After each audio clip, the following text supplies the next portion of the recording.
Halo semua, balik lagi sama gue dan kali ini emang sih, iya, gue akhir-akhir ini emang hardware mulu. Cuman ini kayak gue nggak bisa lewatin karena sebenarnya cukup banyak dari kalian yang juga menanyakan untuk mereview ini laptop. Ini adalah HP Omen. Jadi gue suka banget ternyata ya sama desainnya karena gue terakhir nyentuh Omen itu kayak tahun 2019 ya kalau gue nggak salah. Dan itu gue juga nggak suka ya dengan desainnya Omen yang lama, yang dimana bukan bezel sih, untuk bagian ininya nih itu dia ngerucut ke samping cuma di tengah doang, agak flimsy kalau menurut gue pribadi. Nah sekarang Omen desainnya itu lebih estetikanya itu lebih minimalis dan gue suka banget. Jadi kalian bisa lihat di sini udah ninggalin ini, kayak tau gue udah ninggalin dari tahun 2020-an ya, jadi udah menarik banget. Terus juga ini simple banget, gue juga suka banget dengan pendekatan yang dilakukan oleh HP di sini, dan kayaknya mereka ngambil desain filosofi yang emang gue suka dari HP. Gue rasa banyak dari kalian juga tahu kalau daily drive gue itu adalah ya HP gitu, HP Envy. Untuk setiap hari yang gue gunakan untuk produktivitas gue, untuk scripting dan segala macam. Nah cuman untuk HP Omen ini ternyata yang gue temukan adalah laptop ini memang didesain sedemikian rupa supaya performance untuk gaming itu benar-benar tinggi banget. Jadi setelah gue ngetes, dan kalian juga bisa lihat di bawah ini kalau grillnya itu benar-benar gede banget, hampir setengah laptop ini adalah untuk intake udara dan belakangnya untuk exhaust semua. Jadi emang ya semua desain itu memang nih, sampingnya juga ada untuk exhaust yang sebelah kanan. Mungkin beberapa dari kalian juga akan ngerasa keganggu kalau kalian menggunakan mouse di sini, dan juga bagian I/O-nya juga di sebelah kanan itu ada beberapa malah. Di sini ada 2 USB, ada DisplayPort mini, sama ada Type-C-nya itu di sebelah kanan. Nah, di sebelah kiri kita dapat Ethernet port, alhamdulillah. Terus dapat HDMI yang full juga, sama ada USB Type 3 juga, USB 3.0 di sebelah kiri. Nah, jadi mayoritas memang di sebelah kanan. Nah, untuk bodinya sendiri ini beratnya sekitar 2,6. Jadi memang agak berat, kalian nggak akan bisa. Itu balik lagi, kalau dibandingin sama HP yang sebelumnya gue review, Pavilion Aero, ini kalian bakalan bisa bikin orang benjol dengan sangat mudah. Dan banyak dari kalian bilang gue harus nge-benchmark ini laptop juga ke depannya sebagai alat bela diri. Enggak, gue nggak akan melakukan itu. Yang fingerprint magnet banget menurut gue cuman ininya doang.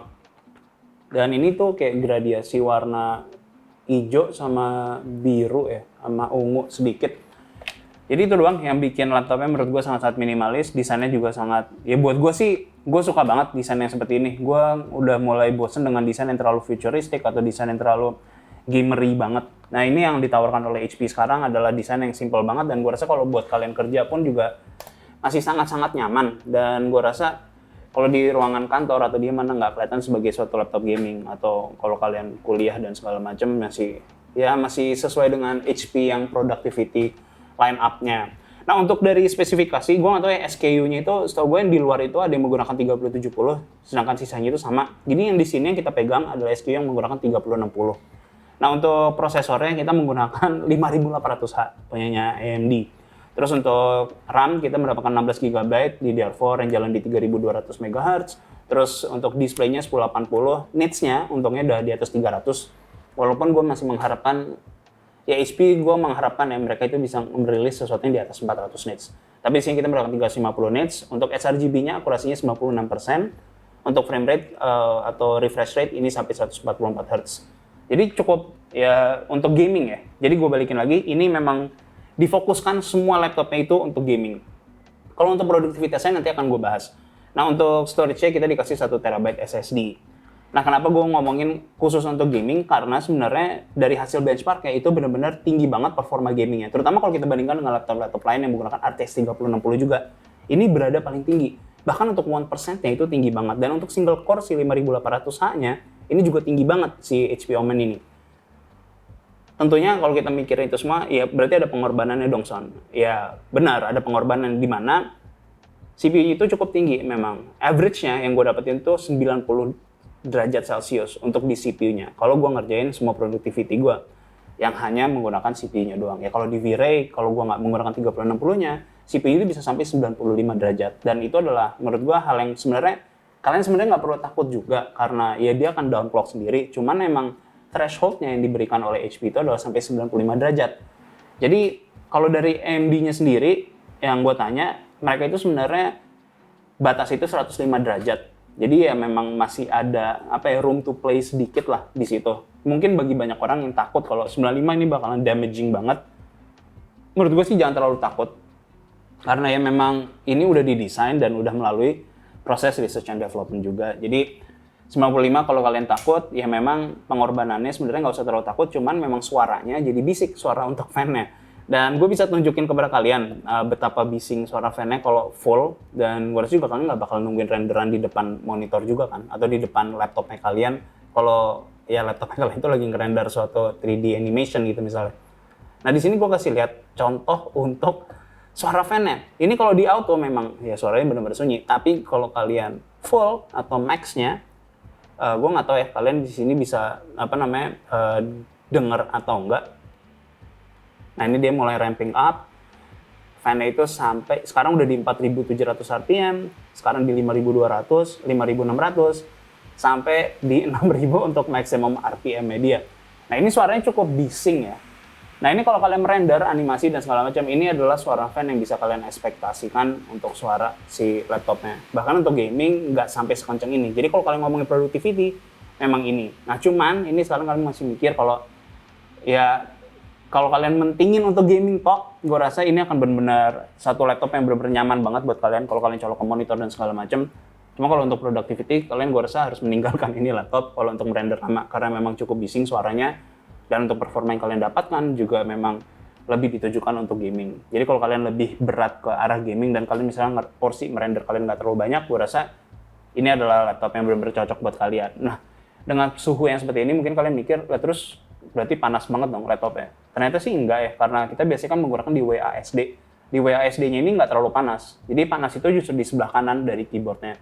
Nah, untuk keyboardnya sendiri kalau kalian nanyain gimana typing feel-nya, gue sih ngerasa nyaman aja. Dan mungkin ada banyak orang yang ngerasa kalau flexing itu nggak enak.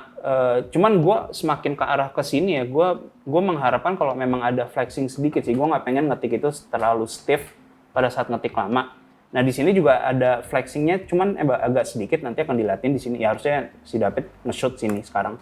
Ada flexingnya sedikit yang bikin typing itu nggak terlalu stiff rasanya. Dan gue rasa itu bisa ngebuat kalian bisa typing dengan lebih lama. Nah untuk masalah RGB ada, jadi gue nggak akan mengulangi kesalahan gue sebelumnya yang di Pavilion Aero. Kalau di sini ada RGB dan untuk battery life-nya itu akan berpengaruh banget. Jadi dengan menggunakan RGB yang ada di backlight untuk keyboardnya, gue menemukan kalau maksimum battery life-nya itu dengan battery saving mode sama dengan 50% brightness, gue cuma dapat sekitar 7 jam. Jadi kalau gue matiin, gue bisa dapat sampai 10 jam. Jadi memang banyak banget ya perbedaan battery life dengan menggunakan RGB backlight. Jadi saran gue sih kalau kalian emang mobile banget dan menggunakannya di luar, matiin aja RGB lightingnya karena nggak berguna buat kalian juga. Buat apaan gitu. Ya memang kelihatannya emang laptopnya jadi lebih cantik, cuman yang menurut gue buat apaan kalau battery life kalian itu jadi kalian korbankan demi kecantikan doang. Jadi itu doang yang bisa gue kasih untuk masalah build totalnya. Karena build totalnya semua sih gue ngerasa benar-benar nyaman banget dan panasnya itu cuman ya memang di sebelah kanan, mungkin ini agak mengganggu bagi kalian, tapi kalau kalian mainnya deket banget tangannya ya baru berasa. Kalau kalian mainnya agak jauh untuk mouse-nya nggak berasa sama sekali dan semuanya itu kebuang di belakang. Makanya semua I/O-nya itu ada di kiri dan di kanan seperti yang tadi di awal gue kasih tahu kepada kalian. Nah sekarang baru kita ngomongin masalah performance yang menurut gue cukup menarik ya, karena sebenarnya di laptop ini tuh benar-benar difokuskan ya di single core-nya. Nanti kalian akan lihat. Sekarang gue bahas masalah performance-nya di productivity. Di R20 untuk skornya average-nya sih di 4.000. Untuk skornya average-nya sih di 4.500, tapi single core-nya kalian bisa lihat di sini kalau sesuai dengan harapan kita untuk 5.800H itu di 549. Nah, kalau kita lihat di R23 hasilnya juga masih sesuai ekspektasi yang kita harapkan untuk suatu 5.800H. Di sini skornya juga cukup tinggi dengan 12.421 dan single core itu dapat 1.362. Jadi untuk single core konsisten dan tergolong cukup tinggi banget untuk 5.800H. Di Indigo juga kita mendapatkan skor yang tertinggi untuk 5.800H dengan skor bedroom di 1,345 dan supercar tuh di 3,077. Nah, jadi kalau kalian lihat di sini, ini skornya benar-benar cukup tinggi. Bahkan khusus di Indigo, di sini kalian bisa melihat kalau laptop ini tuh mengalahkan suatu laptop lain dengan yang menggunakan i9 11900H.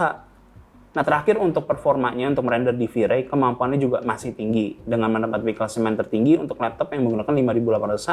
Skornya ini adalah 13.144. Nah, jadi untuk produktivitas, kalian bisa lihat kalau laptop ini tuh emang bener-bener kenceng banget ya. Jadi memang kayak power itu dikasih loss sama HP untuk memeras performanya si 5800H sejauh mungkin yang bisa diterima dengan threshold yang menurut HP itu sangat-sangat aman atau masih cukup aman untuk kalian gunakan daily dan kalian gunakan untuk merender. Jadi memang pengorbanan itu seperti itu. Kalian bisa aja memaxkan untuk RPM yang ada di dalam fan-nya atau fan-nya itu kecepatan itu sampai kalian itu merasa kalau ini terlalu kencang nih atau terlalu berisik, kalian bisa turunin, kalian bisa atur semuanya di laptopnya ini dengan ada nama programnya sendiri khusus yang kalian bisa buka di dalam performance control-nya di Omen Gaming Hub. Jadi kalau kalian misalnya mau atur dengan sistem fan speed-nya secara manual, kalian mau yaudah, gue maunya low aja biar nggak terlalu berisik. Kalau kalian misalnya tidur di ruangan yang sama pada saat kalian merender, kalian bisa juga, cuman performanya akan lebih turun. Kalau kalian mau ngejar sesuatu yang lebih cepat, ya kalian tinggal ubah semuanya ke max dan sistem fan speed-nya juga tinggi. Jadi ada pengorbanan di situ yang HP itu memberikan kepada kalian. Kalian maunya seperti apa? Jadi ini yang menurut gue lebih menarik sih, di mana opsi itu diberikan kepada kita para consumer, dan itu yang menurut gue bikin apa ya, nggak bikin kita sebagai konsumen itu dianggap sebagai seseorang yang bodoh, dan ini yang memberikan opsi yang lebih banyak kepada kita. Jadi ini menurut gue menurut gue benar-benar menarik banget ya penawaran yang dikasihkan oleh Omen HP ini dengan suara fan yang besar tapi kalian bisa atur dan segala macamnya. Nah sekarang baru kita ngomongin masalah gaming performance-nya. Ini yang menurut gue benar-benar menarik banget karena memang ya seperti dari awal gue ngomong kalau performance gaming ini benar-benar tinggi banget untuk si HP Omen ini. Nah game pertama itu di Far Cry 5, average-nya 107 dan 1%-nya di 62. Jadi di sini wajar karena 1%-nya lebih rendah, mengingat yang tertinggi di sini untuk 3060 adalah laptop yang menggunakan i9-11900H yang single core-nya itu emang benar-benar kenceng banget ya. Paling kenceng bahasa gue untuk single core-nya.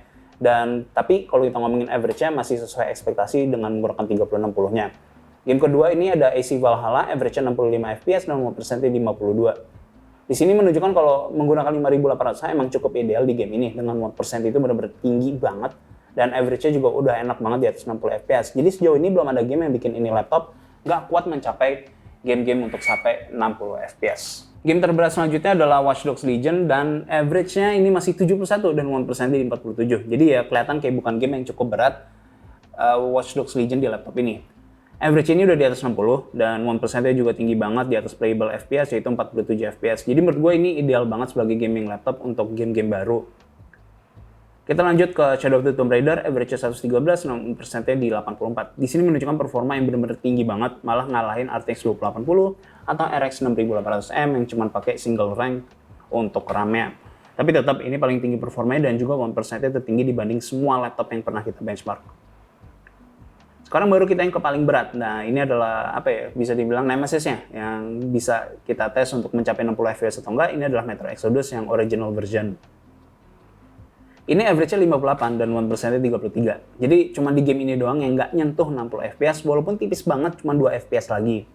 Tapi ini udah benar-benar lolos playable lah menurut gua, karena round up-nya ya ke 60 FPS tetap. Di bench ini kita juga masih menjadi 3060 yang paling kencang. Terakhir ke game yang paling optimized dengan optimized preset di RDR2, average-nya 89 dan 1%-nya di 77. Ini menurut gue udah nyaman banget, 1%-nya juga benar-benar tinggi banget di 77 FPS, nggak ada stuttering sama sekali, semua gameplay kerasa benar-benar smooth banget.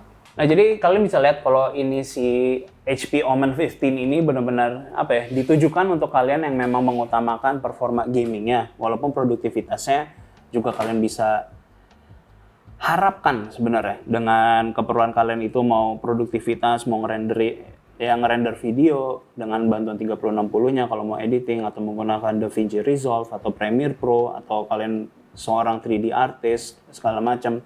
Ya ini akan berguna banget buat kalian dengan campuran 3060-nya. Cuma kalau kalian ngomongin masalah machine learning mungkin ya agak limited karena ya terbatas sama 3060-nya.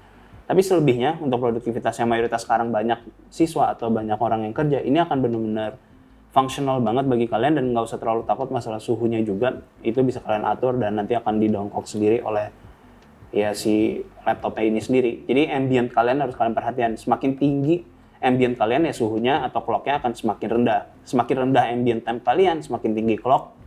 Ya dan sebaliknya tadi seperti yang gue jelaskan. Jadi kelebihannya sih keuntungannya menurut gue ya. Kalau ngomongin si HP Omen ini, kalian mendapatkan performa yang benar-benar tinggi banget untuk gaming. Kalian bisa lihat kalau di benchmark tadi yang gue jelaskan, kalau 3060 itu benar-benar kenceng banget dan benar-benar fully unlock.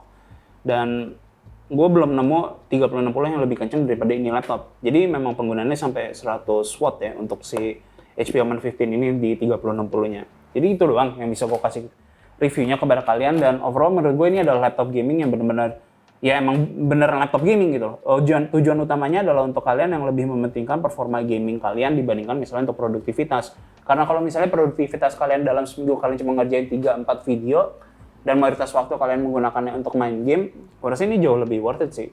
Dan mungkin buat kalian yang para bos-bos dan segala macam yang punya anak buah dan pengen kantor itu menggunakan misalnya HP Omen 15, mungkin jadi pertimbangan juga karena sebenarnya menggunakan Omen 15 ini mungkin karyawannya akan lebih banyak buat main game, karena emang kenceng banget untuk gaming performance-nya si Omen 15 ini. Yang gue harapkan sih ke depannya untuk Omen 15 mereka udah membenarkan bezel yang bukan bezel sih, apa sih istilahnya ini.